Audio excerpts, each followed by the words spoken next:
जादेश्वर इलाके की निजधाम सोसाइटी से कल लापता हुए 14 साल के कन्वर धीरेन शाह की तलाश दुखद अंत के साथ खत्म हुई। आज नगर पालिका की टीम को गोल्डन ब्रिज के दूसरी तरफ किशोर का शव मिला, जिससे पूरे इलाके में हड़कंप मच गया। मिली जानकारी के मुताबिक कनव पिछले दिन से लापता था, उसका परिवार उसे ढूंढ रहा था। इसी बीच जादेश्वर चौराहे के पास नेशनल हाईवे 48 पर पुराने सरदार ब्रिज से कनव की साइकिल मिली। इससे शक हुआ कि किशोर नर्मदा नदी में गिर गया है। घटना के बाद फायर ब्रिगेड और पुलिस टीमों ने नर्मदा नदी और आसपास के इलाकों में तलाशी शुरू की। साथ ही नर्मदा मैया ब्रिज और आसपास के इलाकों के सीसीटीवी फुटेज की भी जांच की जा रही थी। इसी बीच आज नगर पालिका की टीम को गोल्डन ब्रिज के दूसरी तरफ कनव का शव मिला।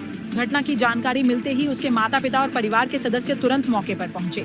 बेटे का शव देखकर परिवार वालों के रोने बिलखने से माहौल गमगीन हो गया। घटना की जानकारी मिलने पर अंकलेश्वर पुलिस की टीम भी मौके पर पहुंची। पुलिस ने शव को कब्जे में लिया और पोस्टमार्टम के लिए भेजने की कार्रवाई की।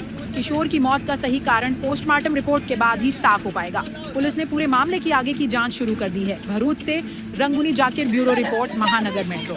गत तारीख 24 रोज रात्रे 10 वाग्याની आसपास एक बाળક ઘરેથી નીકળી ગયા હોવાનો મેસેજ અમને મળ્યો હતો। ત્યારબાદ માહિતી મળતા તેઓ સરદાર બ્રિજ પરથી કૂદી ગયા હોય તેવી માહિતી પ્રાપ્ત થઈ હતી।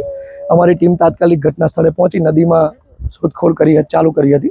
ત્યારે આજે તારીખ 26 12:30ની આસપાસ અમને નર્મદા નદીમાંથી તેઓની ડેડ બોડી મળેલ છે।